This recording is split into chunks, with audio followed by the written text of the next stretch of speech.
Hello students, आज एक नया टॉपिक लेके आए हैं जो चैप्टर आप क्लास 9 में मिलता है।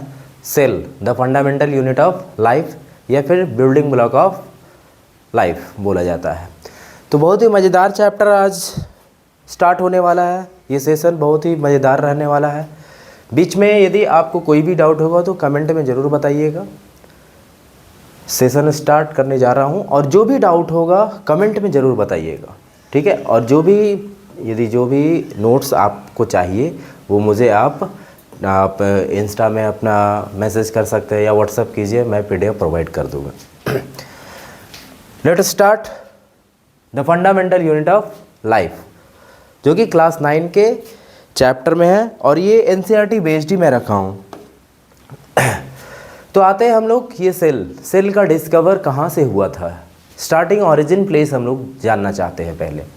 तो सबसे पहले एक साइंटिस्ट थे, उन्होंने इस सेल का एक बोला जाए तो कॉर्क से देखा था उन्होंने, और जब उसको माइक्रोस्कोप में देखा तब एक ब्लॉक नज़र आया था जो कि हनीकॉम्ब के जैसा दिखाई देता है, हेक्सागोनल होता है।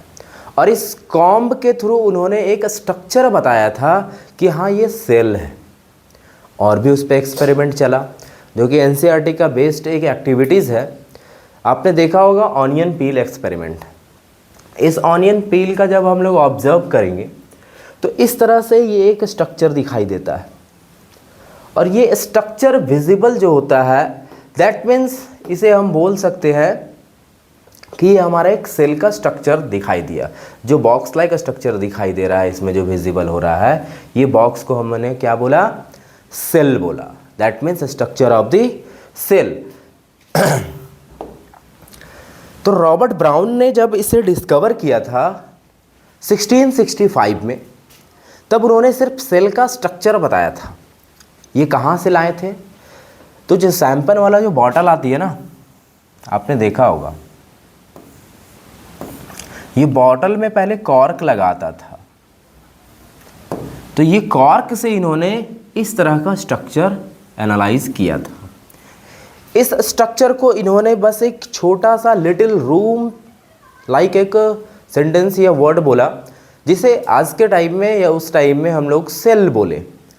अब ये सेल जो था 1965 में रॉबर्ट हुक ने नाम दिया, लेकिन इसमें और भी रिसर्च चला, और ये रिसर्च जब चलना स्टार्ट हुआ तो और भी साइंटिस्ट आए और उन्होंने इसे सेल थ्योरी का नाम दिया। सेल थ्योरी क्यों नाम दिया गया, क्योंकि रॉबर्ट हुक ने तो भाई बहुत अच्छा डिस्कवर कर दिया कि हाँ ये सेल होता है, लेकिन और भी जो साइंटिस्ट आए वो इसके अंदर ढूंढना स्टार्ट किया। जब अंदर ढूंढना स्टार्ट किया तो आया सेल थ्योरी, जिसमें 3 साइंटिस्ट आए और ये तीनों साइंटिस्ट ने एक एक करके बतलाया। जो पहला है मैथ्यू सेल्डन, जो कि 1804 से 1881 तक इन्होंने अपना काम किया, इनका लाइफ। और ये बताएं कि प्लांट में भी सेल होता है। दैट मीन्स प्लांट के जो बॉडीज बने हुए हैं वो भी कहीं ना कहीं सेल से बने हुए हैं। दूसरा आया थियोडर स्वान। थियोडर स्वान ने बतलाया कि नहीं भाई, एनिमल भी जो है ना वो भी एक सेल से बने हुए हैं। और एक और आया रुडोल्फ विर्चो। इन्होंने बतलाया कि भाई जितने भी सेल होते हैं ना, न्यू सेल बनते हैं, कहीं ना कहीं वो प्री एग्जिस्टिंग सेल से ही मिलके बने होते हैं। प्री एग्जिस्टिंग सेल से ही वो नया सेल बनता है। ये 3 साइंटिस्ट ने सेल थ्योरी दे दिया। ये सेल थ्योरी मिलने के बाद सभी को ये पता चल गया कि all living organism made up of cell. जितने भी ऑर्गेनिज्म बने हुए हैं, ये दोनों तो बतला दिए ना, एक ये और एक ये तो बतला दिए कि भाई प्लांट जो बनता है वो सेल से बनता है। ये भाई साहब ने बता दिया कि हाँ एनिमल भी, जो जितने भी एनिमल बने हुए हैं वो भी कहीं ना कहीं सेल से मिलके बने हुए हैं। तो ये दोनों ने तो ये तो बता दिया कि all organism made up of cell. यहाँ तक क्लियर हो गया। दूसरी बात है, सेल जो था वो एक बेसिक यूनिट ऑफ लाइफ था। भाई जो भी लाइफ है, जो भी ज़िंदगी है, या एक ऑर्गेनिज्म का हो या एक प्लांट का हो, वो कहीं ना कहीं सेल पे ही वो स्टार्ट हो रहा है। उसका बेसिक यूनिट देखा जाए तो वो सेल ही आ रहा है। तीसरा रुडोल्फ विर्चो ने यह बतलाया कि सेल्स जो अराइज होते हैं, जो सेल नया बनता है, वो कहीं ना कहीं एक प्री एग्जिस्टिंग सेल से ही उसका निर्माण होता है, उसका बनता है। यहाँ तक आप लोगों को क्लियर होगा? कोई डाउट है तो कमेंट बॉक्स में बतलाइएगा। तो यहाँ तक तो हमें पता चल गया कि सेल थ्योरी क्यों आया था, सेल थ्योरी का काम क्या था, सेल थ्योरी से क्या पता चला। अब साइंटिस्ट लोग सभी चीज़ें ये बतला चुके थे कि सेल के अंदर या बाहर और भी चीज़ें थी, वो सब चीज़ें का भी स्टडी अब कंटिन्यू होना स्टार्ट हो गया। तो स्टार्ट करते हैं हमारा सबसे पहले ऑर्गेनिज्म का जो फाउंडेशन होना स्टार्ट हुआ। तो बहुत सारे ऑर्गेनिज्म, कुछ ऑर्गेनिज्म सेल लेवल पे ही डेवलप हो गए, कुछ ऑर्गेनिज्म जो थे वो टिश्यू लेवल पे डेवलप हुए, कुछ ऑर्गेनिज्म सिस्टम लेवल पे डेवलप हुए, कुछ ऑर्गेनिज्म ऑर्गन के बाद फिर सिस्टम आया, फिर कुछ ऐसे ऑर्गेनिज्म थे जस्ट लाइक ह्यूमन बीइंग। हम लोग पूरा का पूरा एक सिस्टम पे हम लोग डिपेंड, मतलब पूरा का पूरा सिस्टम हमारा डेवलप था। दैट मीन्स हमारे बॉडी में कई सिस्टम है। लेकिन देखा जाए एक अमीबा की बात की जाए तो अमीबा जो होता है सिंगल सेल वाला ऑर्गेनिज्म होता है। उसके बॉडी में मात्र 1 सेल होते हैं और ये 1 सेल के थ्रू ही ऑल एक्टिविटीज़ करता है। जो हमारे बॉडी में कई सिस्टम है, सभी सिस्टम मिलके जो फंक्शन करते हैं, वो अमीबा सिर्फ एक सेल से वो सिस्टम, अपना सारा सिस्टम कंप्लीट करता है। तो इस तरह से बहुत सारे ऑर्गेनिज्म हैं। तो हम लोग देखा यहाँ पे कि जो अमीबा है या कुछ बैक्टीरियाज होते हैं, उनके पास सिर्फ और सिर्फ एक सेल होता है और वो एक सेल से ही सारा एक्टिविटी करते हैं अपने। लेकिन इंसानों की बात की जाए, प्लांट की बात की जाए, इनके पास मिलियंस ऑफ सेल है और ये मिलियंस ऑफ सेल्स से मिलके बना हुआ एक प्लांट है और एक ह्यूमंस है, एनिमल्स है, बर्ड्स है, इंसेक्ट्स है। सारे इंसेक्ट्स नहीं बोल सकते हैं। तो अब हमें पता चल गया कि भाई ये मल्टी सेलुलर क्या है और यूनिसेलुलर क्या है। यहाँ तक आप लोगों को समझ में आ गया होगा। कुछ इसमें डिफरेंस हम लोग देख लेते हैं या फिर कुछ की पॉइंट यहाँ पे हैं।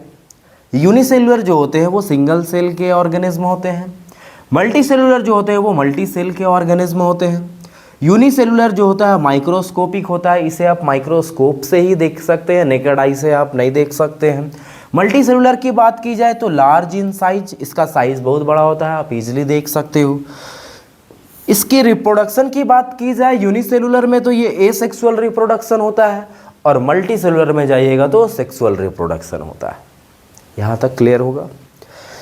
यहाँ से ये पता चल गया कि जितने भी ऑर्गेनिज्म हैं कहीं ना कहीं स्टार्ट होते हैं तो भाई सिंगल सेल से ही स्टार्ट होते हैं, फिर वो सेल मल्टीप्लाई करता है और फिर मल्टी सेल में कन्वर्ट होता चला जाता है। और हर एक सेल हमारे बॉडी में यदि बात की जाए इंसानों के बॉडी में, तो हर एक सेल का एक स्पेसिफिक फंक्शन होता है, वो स्पेसिफिक फंक्शन पे डिपेंड करता है।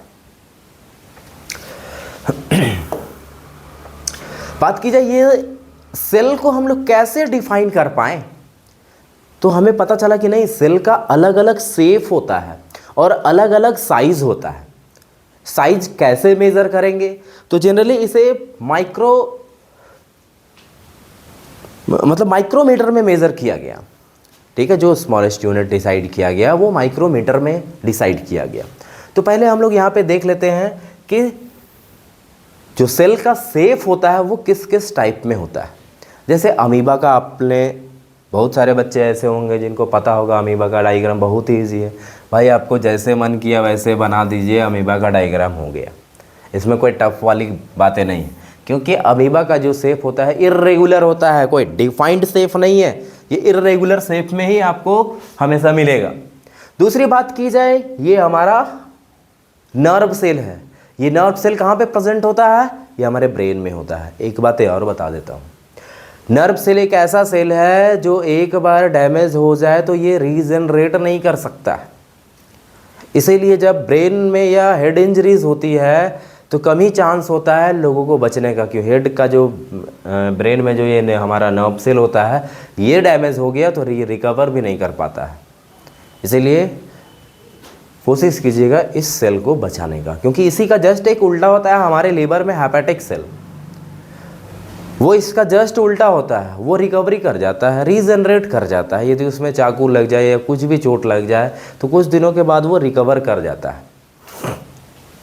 आगे आते हैं, हमारा ये ब्लड सेल है। ब्लड सेल कैसा होता है भाई? ऐसे तो जनरली बोला जाता है बाइकॉनकेव होता है, बट इसे राउंड शेप में हम लोग बोल सकते हैं। वाइट ब्लड सेल की बात की जाए तो स्पाइकी होता है। कोरोना का आपने देखा होगा, वो भी स्पाइकी था। फैट सेल देखा जाए तो ये सबसे बड़ा लार्ज होता है, और ओवा सेल देखा जाए तो ये स्फेरिकल होता है। अब इसकी साइज की बात की जाए या फिर बोला जाए, इसमें एक क्वेश्चन है कि सबसे smallest cell in the living world,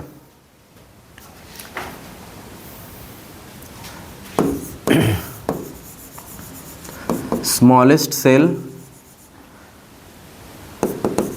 in living world, इसका आपको नाम बताना है। फिर largest cell in the living world, इसका भी आपको नेम कमेंट में बतलाना है। फिर आता है ह्यूमन बीइंग में, यदि ह्यूमन बॉडी की बात की जाए,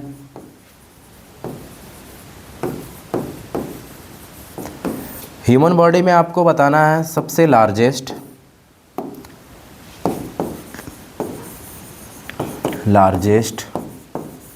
longest, smallest and biggest. Largest या बिगेस्ट तो एक ही हो गया। चलिए, इसकी बात की जाए तो सबसे लार्जेस्ट लॉन्गेस्ट सेल हमारे बॉडी का कौन सा है? हमारे बॉडी का सबसे लॉन्गेस्ट सेल बोला जाए तो नर्व सेल है। क्या है? Nerve cell. ये कहाँ प्रेजेंट होता है? ये हमारे ब्रेन में प्रेजेंट होता है। लार्जेस्ट या बिगेस्ट की बात की जाए तो ये ओवा या फिर आप एग सेल बोल सकते हैं। ये कहाँ मिलेगा आपको? तो ये फीमेल बॉडी में, रिप्रोडक्टिव सेल्स बोला जाता है इसे। बात की जाए स्मॉलेस्ट तो ये स्पर्म सेल होता है। ये स्पर्म सेल कहाँ पे मिलेगा? ये मेल बॉडी में मिलेगा। क्लियर है? यहां तक सभी को समझ में आ गया है? ये 3 क्वेश्चंस आपके लिए है। Smallest cell in the living world, largest cell in the living world, comment box में जरूर बताइएगा इसका आंसर आप। नेक्स्ट आते हैं हम shape and size of the cell. तो हमने देखा शेप तो हमने देख लिया, बट अब साइज देखना चाहते हैं। साइज कितना कितना है? तो सबसे छोटा ये होता है अमीबा, जो कि 1 to 1 माइक्रोमीटर के अंदर ये आता है और जो कि इर्रेगुलर शेप होता है। नर्व सेल की बात की जाए तो 20 to 100 माइक्रोमीटर तक आता है। फैट सेल की बात की जाए तो 10 to 20 माइक्रोमीटर तक आता है।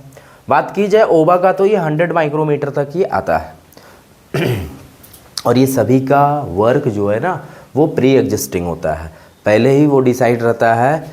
Division of labour exist inside the cell, cell के अंदर ही उसका लेबर वर्क डिसाइड होता है पहले से ही। अब आते हैं हमने ये सेल का जो बनावट होता है ना, सेल का जो कंस्ट्रक्शन होता है वो कैसे बना हुआ है, वो चीज़ें आज हम लोग देखने वाले हैं। तो फर्स्ट में आते हैं हम, what is cell made up of. Cell जो होता है वो किस किस चीज़ों से मिलके बना होता है? तो मेनली यदि हम देखा जाए तो सपोज दैट ये आपका सेल है।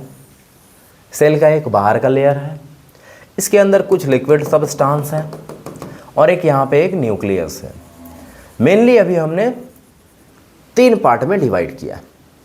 एक है हमारा सेल मेम्ब्रेन, दूसरा है हमारा साइटोप्लाज्म और तीसरा है हमारा न्यूक्लियस। आउटर लेयर जो हो गया वो हमारा सेल मेम्ब्रेन या फिर उसे प्लाज्मा मेम्ब्रेन बोल सकते हैं। अंदर में जो फ्लूइडिटी वहाँ पे है, लिक्विड सब्सटेंस सेमी लिक्विड है जिसे जेली लाइक स्ट्रक्चर बोल सकते हैं, वो आपका साइटोप्लाज्म हो गया। सेंटर में जो है न्यूक्लियस, न्यूक्लियस को ही ब्रेन ऑफ द सेल बोला जाता है, कंट्रोलर ऑफ द सेल बोला जाता है, मैनेजर ऑफ द सेल बोला जाता है। ये सभी चीज़ें से आप इसे डिनोट कर सकते हैं, साइटोप्लाज्म और सेल मेम्ब्रेन। अब वन बाय वन हम ये सभी चीज़ों को देखते हैं। आते हैं पहले हम लोग प्लाज्मा मेम्ब्रेन, या फिर इसे हम सेल मेम्ब्रेन भी बोल सकते हैं। तो सेल मेम्ब्रेन एक तरह से यहाँ पे ये डोर लाइक स्ट्रक्चर बना हुआ है। तो भाई डोर का काम क्या होता है, कोई वहाँ से आता है, कोई वहाँ से जाता है, यही काम रहता है डोर का। अब यदि वहाँ पे आप गेट कीपर बैठा देते हैं तो गेट कीपर का काम क्या है, वो सभी इंसानों को या सभी लोगों को तो अंदर नहीं आने देगा, किसी न किसी को तो रोकेगा। वही वर्क होता है आपका प्लाज्मा मेम्ब्रेन का। प्लाज्मा मेम्ब्रेन में होता क्या है, तो भाई ये तो सबसे पहले आउटर कवरिंग एक लेयर है, ये मैं बतलाया। एक जैसे ये सेल है, ये न्यूक्लियस है, सेल के बाहर जो एक लेयर बना है वो आउटर कवरिंग। हाँ, थोड़ा सा इसमें कन्फ्यूज़न मत हो जाइएगा। प्लांट सेल में जो आउटर कवरिंग लेयर बनता है वो सेल वॉल बनता है, और एनिमल सेल में आउटर कवरिंग जो बनता है वो बनता है आपका प्लाज्मा मेम्ब्रेन का। प्लाज्मा मेम्ब्रेन प्लांट सेल में सेकेंड आउटर मोस्ट लेयर बनता है, और उस प्लांट में फर्स्ट आउटर मोस्ट लेयर आपका जो बनता है वो है आपका सेल वॉल का। इसमें हम लोग देखेंगे प्लाज्मा मेम्ब्रेन जस्ट लाइक इस तरह से झिल्ली लाइक स्ट्रक्चर होता है। अब भाई वहाँ तो एक बाउंड्री लाइक स्ट्रक्चर दिखता है, बट उसे अच्छे से जूम करके देखिएगा तो इस तरह से झिल्ली लाइक स्ट्रक्चर ये बना होता है। अब ये झिल्ली लाइक स्ट्रक्चर में होता क्या क्या है, पहला आउटर कवरिंग है भाई, ये कवर करके रखा है, प्रोटेक्ट करके रखा है, सेल के अंदर वाली चीज़ों को बचा के रखा है, कहीं अंदर वाली चीज़ें बाहर न चले जाए, रोक के रखना है। और बाहर वाले चीज़ों को भी रोक के रखना है कि सब चीज़ें अंदर ना घुस जाए, नहीं तो सेल में तो फिर डाका पड़ जाएगा, वो सब का सब वहाँ से भाग जाएगा, या तो कोई उसे चोरी करके ले जाएगा या अगला उसे आके मार देगा। तो उसे बचाना है। ये सेलेक्टिवली परमेबल होते हैं। सेलेक्टिवली परमेबल का मतलब कुछ पार्टिकल्स यहाँ से इंटर कर पाएंगे सेल के अंदर, कुछ पार्टिकल्स यहाँ से बाहर निकल पाएंगे। अब बोलिए कि सर सभी के सभी इन कर सकते हैं क्या, नहीं, ऐसा नहीं हो सकता है। All particles does not enter through a cell membrane, और सारी चीज़ें बाहर भी नहीं निकल सकते हैं। तो ये चीज़ें थोड़ा माइंड कीजिएगा आप लोग। ये एक बॉन्डी का फॉर्मेशन करता है, ये फ्लेक्सिबल होता है और फ्लूइड बना रहता है इसमें। ये बना किससे होता है, तो ये बोला जाता है फॉस्फोलिपिड एक तरह से बोला जाता है, या फिर आप बोल सकते हो लिपिड, दैट मीन्स फैट और प्रोटीन से मिलके ये हमारा प्लाज्मा मेम्ब्रेन बना होता है। और ये करता क्या है, ट्रांसपोर्ट एंड कम्युनिकेशन। ये मटेरियल को ट्रांसपोर्ट करता है। अभी मैं बोला ना कि यहाँ से कुछ अंदर आएंगे और कुछ बाहर भी निकलेंगे, तो एक तरह से ट्रांसपोर्ट का काम कर रहा है। सेकेंड थिंग्स, कम्युनिकेट करता है सेल के ऑर्गेनल से। अब न्यूक्लियस वहाँ बैठा हुआ है बीच में, वो पूरा कंट्रोल कर रहा है। तो भाई उससे बातचीत कौन कर रहा है, बाहर निकलना चाहिए नहीं निकलना चाहिए। जैसे मान के रखिए मैं यहाँ पे हूँ, अभी यहाँ से मुझे किसी को बाहर निकलना है, कोई बच्चे को, तो मैं उसे बोलूँगा ना यहाँ से बाहर जाने के लिए, तो कंट्रोल तो मैं कर रहा हूँ ना यहाँ पे।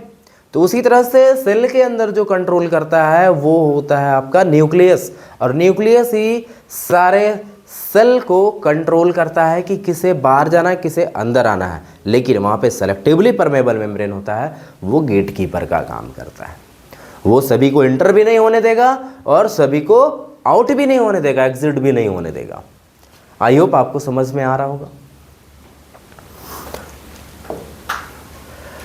अब यहाँ पे जो चीज़ें इंटर कर रही है या बाहर निकल रही है, तो यहाँ पे दो तरह का। अब भाई ऐसा थोड़ी है कि वहाँ पे गेट खोल दिए, बाहर चले गए, गेट बंद कर दिए, रुक गए, ऐसा तो नहीं है। वो एक सेमी परमेबल मेम्ब्रेन है, झिल्ली लाइक स्ट्रक्चर है। तो झिल्ली से क्या क्या पास करेगा, तो भाई हमारे सेल के अंदर होता क्या है, या तो वाटर मटेरियल्स होगा या तो गैसेस मटेरियल्स होगा। अब यही दोनों चीज़ें को अंदर बाहर होना है। तो एक हम लोग पढ़ेंगे डिफ्यूज़न और एक पढ़ेंगे ऑस्मोसिस। एक वाटर के लिए होगा, एक गैसेस के लिए होगा। तो पहले आते हैं हम लोग वाटर के लिए, सॉरी गैस के लिए। डिफ्यूज़न है गैस के लिए। तो इस गैस मॉलिक्यूल्स जो होते हैं वो high concentration to low concentration medium में ये ट्रैवल करेंगे या ट्रांसफ़र करेंगे। मतलब जहाँ पे हाई, जैसे इस रूम में पानी ज़्यादा हो गया तो ये पानी ज़्यादा हो गया तो भाई बाहर निकलेगा ना कहीं नाली से निकलेगा। तो वो बाहर निकल रहा है मतलब high concentration to low concentration की ओर जा रहा है। तो सेम एज हमारे सेल मेम्ब्रेन से भी उसी तरह से इन करता है। यदि बाहर ज़्यादा है तो ये सेल के अंदर इंटर करेगा, और यदि सेल में ज़्यादा है तो ये बाहर निकलेगा। आई होप समझ में आ रहा होगा।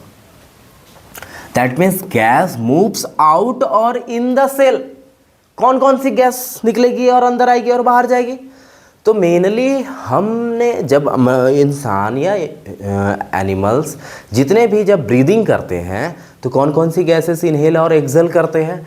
तो मेनली हम लोग O2 और CO2 का हम लोग यूज़ करते हैं। तो ये हमारे सेल से बाहर निकलेगा भाई ये, क्योंकि CO2 तो हमारे बॉडी में ज़रूरत नहीं है, हमारे बॉडी में O2 का ज़रूरत पड़ता है। तो O2 इन होगा और CO2 आउट होगा। मूवमेंट जो होता है विदाउट एनर्जी, इसमें कोई एनर्जी का लॉस नहीं होगा। ऐसा मत सोचिएगा कि भाई इतना ज़्यादा डिफ्यूज़न हो रहा है गैसेस का तो क्या हमारे बॉडी में एनर्जी लॉस होगा? नो, ऐसी बात नहीं है। ये हायर टू लोअर कॉन्सेंट्रेशन की ओर इसी मीडियम में हमेशा ये ट्रैवल करेगा, और ये कंटिन्यूअस प्रोसेस होता है जो कि इक्वल कॉन्सेंट्रेशन को मेंटेन करता है। हाई टू, जैसे ये हाई है ये लो है, तो हाई टू लो आएगा तो इसका वाटर या इसका गैसेस मॉलिक्यूल्स इसमें आएगा। तो जब ये यहाँ से यहाँ आएगा तो एक टाइम इसके पास ऐसा होगा कि धीरे धीरे इसके पास कम होगा, और इसके पास धीरे धीरे बढ़ रहा है, तो दोनों एक टाइम ऐसा आएगा कि दोनों बैलेंस हो जाएगा। और ये जब दोनों इक्वल हो गया तो यही वर्क तो होता है डिफ्यूज़न का, कि वो कंटिन्यूअस प्रोसेस करके उसे इक्वल करेगा। Next, important for respiration. Respiration में ये बहुत ही इंपॉर्टेंट होती है। क्लियर है? अब बात आती है ऑस्मोसिस का। मैं ये दोनों बतलाया था, एक डिफ्यूज़न और एक ऑस्मोसिस। डिफ्यूज़न में तो सिर्फ गैसेस मॉलिक्यूल्स हमारा वहाँ पे वन मीडियम से अनदर मीडियम में जा रहा था। अब यहाँ पे हमारे पास वाटर मॉलिक्यूल्स है जो कि ऑस्मोसिस प्रोसेस को फॉलो करता है। अब इसमें भी सेम चीज़ें हैं, जो भी मूवमेंट होगा वाटर मॉलिक्यूल्स का वो थ्रू उसी मेम्ब्रेन के थ्रू होगा, और वो मेम्ब्रेन में भी सेम जाएगा हमारा balance higher concentration to lower concentration की ओर मीडियम में ट्रैवल करेगा। अब इसमें एनर्जी का कोई रिक्वायरमेंट नहीं होता है, जस्ट लाइक डिफ्यूज़न में मैंने बोला कि एनर्जी का कोई रिक्वायरमेंट नहीं होता है, इसी तरह से इसमें भी एनर्जी का कोई रिक्वायरमेंट नहीं होगा। ये भी बैलेंस करेगा कंसंट्रेशन ऑफ वाटर का, कि हाई टू लो गया तो भाई हाई वाले को कम करो, लो वाले को थोड़ा ज़्यादा करो, दोनों इक्वल हो गया, काम ठीक हो गया। ये किस में होगा भाई? तो important for cell and plants. Important for cells, सारे सेल्स में होगा, और ये ह्यूमन मतलब एनिमल्स और प्लांट दोनों में होगा। अब इसमें 3 टाइप का ऑस्मोसिस होता है।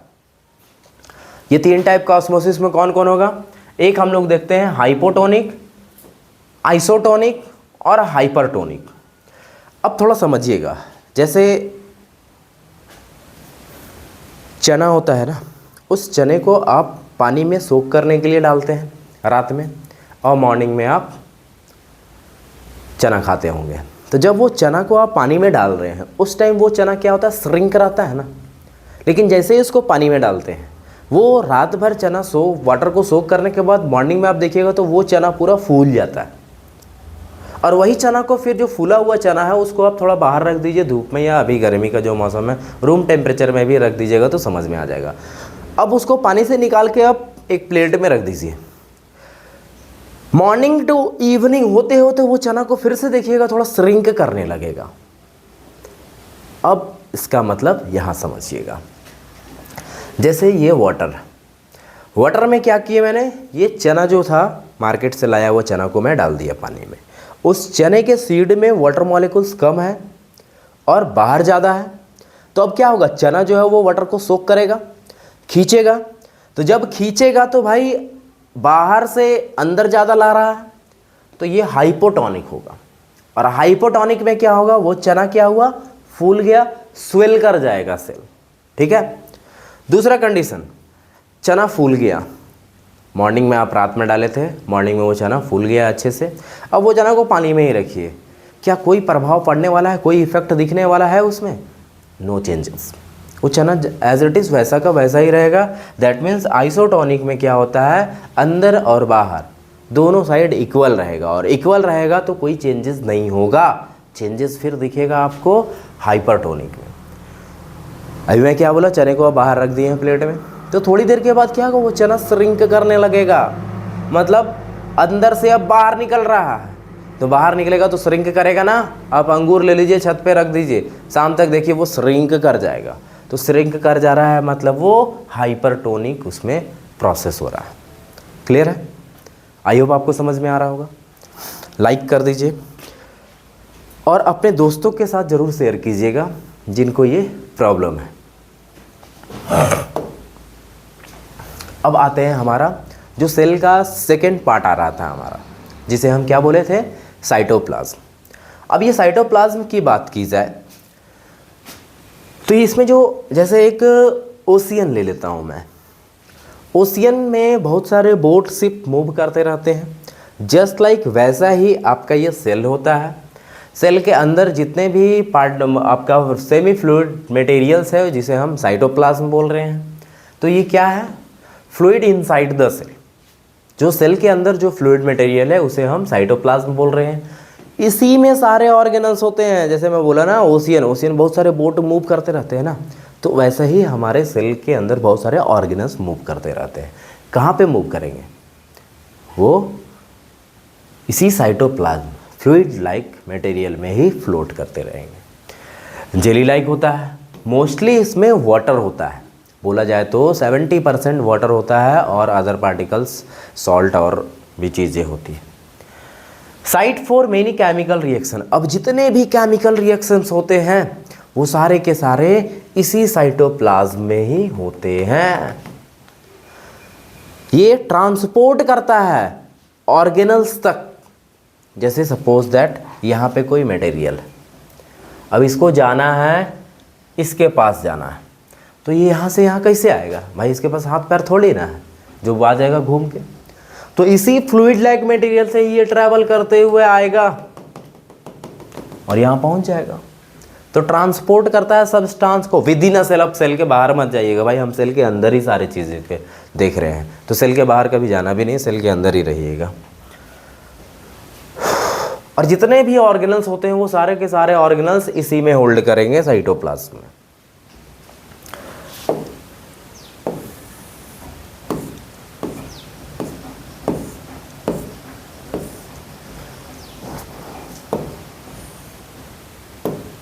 चलिए बात करता हूँ पहले। अब थर्ड हमारा था न्यूक्लियस। अब ये न्यूक्लियस का काम क्या होता है, न्यूक्लियस कौन लेके आए थे भाई, किसने ढूंढा था कि सेल के अंदर भी न्यूक्लियस होता है, तो इनका नाम था रॉबर्ट ब्राउन। कब किए, 1831 में। 1831 में इन्होंने न्यूक्लियस का डिस्कवर कर दिया। इस डिस्कवर से क्या मिला, तो इन्होंने बहुत सारी चीज़ों के बारे में बतलाया। क्योंकि न्यूक्लियस देखने में तो सेल के अंदर छोटा लग रहा था ना, लेकिन जब इसको भी जूम करके देखा जाए ना तो इसके अंदर बहुत सारा भंडार मिला। अब वो भंडार में क्या क्या मिला देखिए, इससे पता चला कि भाई जितने भी एक्टिविटीज़ जो सेल में हो रही है वो सारा का सारा कंट्रोल कौन कर रहा है, न्यूक्लियस कर रहा है। यहाँ तक तो समझ में आया। और इसी न्यूक्लियस को बोला जाता है ब्रेन ऑफ द सेल भी बोला जाता है। इसी के अंदर डीएनए मिला, इसी के अंदर क्रोमोसोम मिला। भाई ये जो दिख रहा है ना क्रोमोसोम, जब ये क्रोमोसोम को आप जूम करके देखिएगा तो इसमें डीएनए भी मिलेगा। और ये क्रोमोसोम क्या कैरी करता है, तो इन हेरिडिटी कैरेक्टर्स जो होती है ना, जो पेरेंटल कैरेक्टर शो होता है चिल्ड्रंस में, उसे ही बोला जाता है इनहेरिडिटरी इंफॉर्मेशन, जो हमारे एक जनरेशन से दूसरे जनरेशन में ट्रांसफ़र होता है। तो ये कैरी करता है one generation to another generation. और ये इसके चारों ओर देखिएगा तो न्यूक्लियर मेम्ब्रेन से ये घिरा होता है, न्यूक्लियर मेम्ब्रेन। और इसके पास न्यूक्लियोप्लाज्म होती है। ये छोटे छोटे न्यूक्लियोप्लाज्म इसमें जो होते हैं ना, जेली लाइक स्ट्रक्चर, ये सब ये न्यूक्लियोप्लाज्म होती है। और इसी न्यूक्लियोप्लाज्म के पास क्रोमोसोम होता है। देखिए ये क्रोमोसोम है ना यहीं पे, और ये क्रोमोसोम को क्या हेल्प करता है? भाई क्रोमोसोम यहाँ से वहाँ जाएगा तो कैसे जाएगा, हाथ पैर तो है नहीं। तो ये क्रोमोसोम इसी न्यूक्लियोप्लाज्म, जैसे मैं बताया था ना सेल मेम्ब्रेन या प्लाज्मा मेम्ब्रेन, तो उसी तरह से न्यूक्लियोप्लाज्म भी होता है। तो ये न्यूक्लियोप्लाज्म से ही वो मूव हो पाता है, ये मूवमेंट प्रोवाइड करता है, एक तरह से हेल्प करता है। किसे? क्रोमोसोम को। ये डायरेक्ट सेल ग्रोथ करता है, ये रिप्रोडक्शन होता है। अच्छा, मेनली ये जो आपका क्या बोला जाए, न्यूक्लियस बोला जाए, तो न्यूक्लियस बना किस चीज़, कौन से प्रोटीन से होता है? तो आपने पढ़ा होगा हिस्टोन प्रोटीन से ये बना होता है। और ये हिस्टोन प्रोटीन से बना होता है और इसमें छोटे छोटे पोर्स होते हैं जिसे न्यूक्लियस पोर्स बोला जाता है। क्रोमोसोम कैरी करता है हेरिडिटरी इंफॉर्मेशन को। अच्छा, ये आपके लिए एक क्वेश्चन है, ह्यूमन बीइंग्स में कितने क्रोमोसोम होते हैं? टोटल नंबर में पूछ रहा हूँ।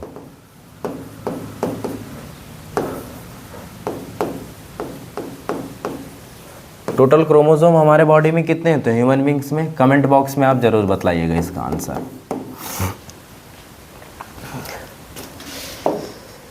अब आते हैं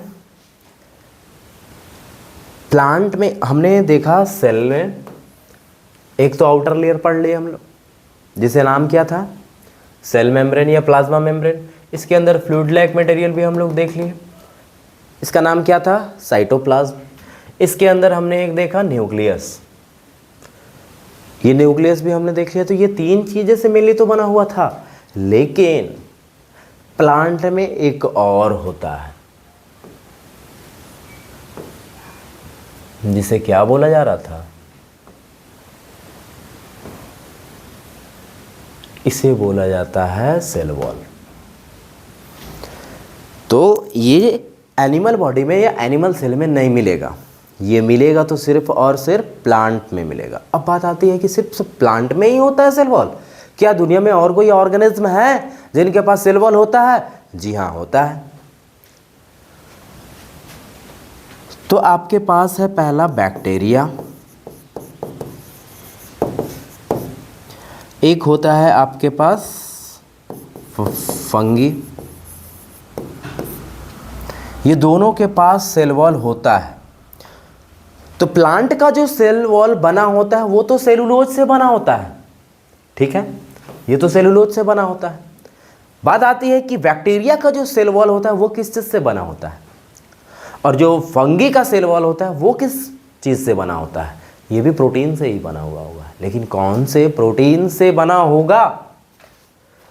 तो ध्यान दीजिएगा, तो इसमें जनरली कहीं पेक्टाइन बोलते हैं या फिर पेप्टिडो ग्लाइकेन बोल सकते हैं। इसका क्या होगा? काइटिन।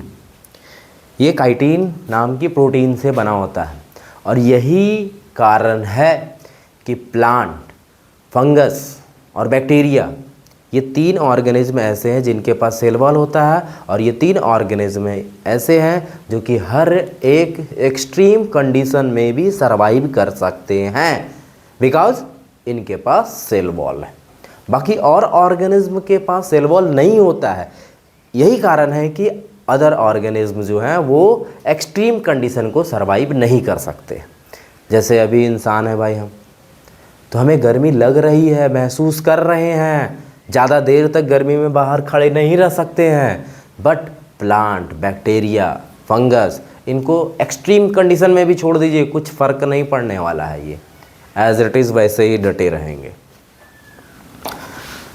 तो ये स्ट्रेंथ प्रोवाइड करता है प्लांट को। दूसरा, ये थिक होता है और रिजिडिटी प्रोवाइड करता है। ये लाइज आउटसाइड प्लाज्मा मेम्ब्रेन, तो ये हो गया प्लाज्मा मेम्ब्रेन, इसके बाहर हो गया आपका सेल वॉल। ये प्रिवेंट करता है ब्रस्टिंग इन हाइपोटोनिक सॉल्यूशन। हाइपोटोनिक सॉल्यूशन हम बतलाए थे अभी, तो वहाँ से प्रिवेंट करता है ताकि ज़्यादा ही लॉस ना हो जाए बाहर, भाई धूप में खड़ा है सूख ना जाए, तो उससे प्रिवेंट भी करता है। आई होप यहाँ तक क्लियर हुआ होगा, समझ में आया होगा। इसका और भी ऑर्गेनल्स हैं। सेल का एक टाइप हम देख लेते हैं। तो सेल का टाइप हम देख लेते हैं, दो तरह के मेनली सेल का टाइप होता है। एक प्रोकैरियोटिक सेल होता है, एक यूकैरियोटिक सेल होता है। इसे याद कैसे रखिएगा, यू आप और हम, तो हम दोनों मतलब यूकैरियोटिक सेल है, और प्रोकैरियोटिक सेल बैक्टीरिया वगैरह में मिलता है। दोनों में क्या मेन इंपॉर्टेंट रोल होता है, तो जैसे जितने भी यूकैरियोटिक सेल होते हैं ना, वो वेल डेवलप्ड होते हैं, उनके न्यूक्लियस अच्छे से डेवलप होते हैं, उनमें सारे ऑर्गेनल्स प्रेजेंट होते हैं, उसका साइज़ भी थोड़ा बड़ा होगा। लेकिन प्रोकैरियोटिक वाले सेल जो होते हैं, उनके न्यूक्लियस डेवलप्ड नहीं होते, उनमें सारे सेल ऑर्गेनल्स नहीं होंगे, उनका साइज जो है ना बहुत छोटा हो सकता है। तो ये सब चीज़ें दिखाई देती है प्रोकैरियोटिक और यूकैरियोटिक में। देखिए प्रोकैरियोटिक सेल और यूकैरियोटिक सेल, न्यूक्लियस भाई इसमें नहीं होगा, इसमें प्रेजेंट होगा। साइज़ की बात की जाए तो ये बहुत छोटा होता है और ये बड़ा होता है। ऑर्गेनल्स की बात की जाए तो इसमें एब्सेंट होता है, इसमें प्रेजेंट होता है। बात की जाए यहाँ पे तो ये होता है आपका प्रोकैरियोटिक सेल, जिसमें ये देखा जाए तो ओल्डेस्ट होता है, सिंपल सेल टाइप को होता है, जो कि बैक्टीरिया में दिखाई देता है। ये इन्वॉल्व होता है प्रोकैरियोटिक से, ये पूरा का पूरा ऐसे इन्वॉल्व होगा। इसमें डीएनए फ्लोट जो करता है वो इसी साइटोप्लाज्म में ही फ्लोट करेगा, बट उसमें तो फ्लोट नहीं करता है भाई, उसमें तो अंदर रहता है न्यूक्लियस के अंदर। प्रोकैरियोटिक सेल जो होते हैं मेनली इसे बोला जाता है नो ट्रू न्यूक्लियस होते हैं, फॉल्स न्यूक्लियस बोला जाता है इसे। ये कॉम्प्लेक्स ऑर्गेनल्स भी नहीं होते हैं, इसमें सिंपल ऑर्गेनल्स मिलेंगे। बात की जाए यूकैरियोटिक सेल में तो इसमें भाई आपको मिलेगा ट्रू न्यूक्लियस मिलेगा, विथ मेम्ब्रेन के साथ मिलेगा, और मेनी सेल ऑर्गेनल्स भी इसमें दिखाई देंगे।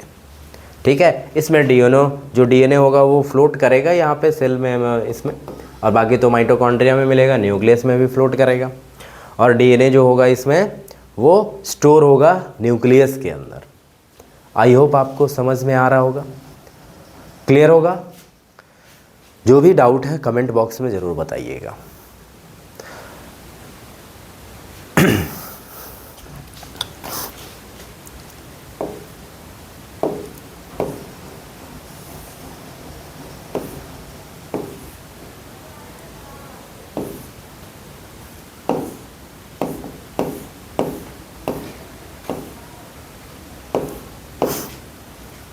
चलिए, क्लास काफ़ी ज़्यादा लंबा हो जाएगा, तो आज मैं यहीं छोड़ता हूँ। बाकी नेक्स्ट क्लास में मैं फिर से एक और वीडियो बनाऊँगा जिसमें और भी ऑर्गेनल्स के बारे में मैं डिस्कस करूँगा।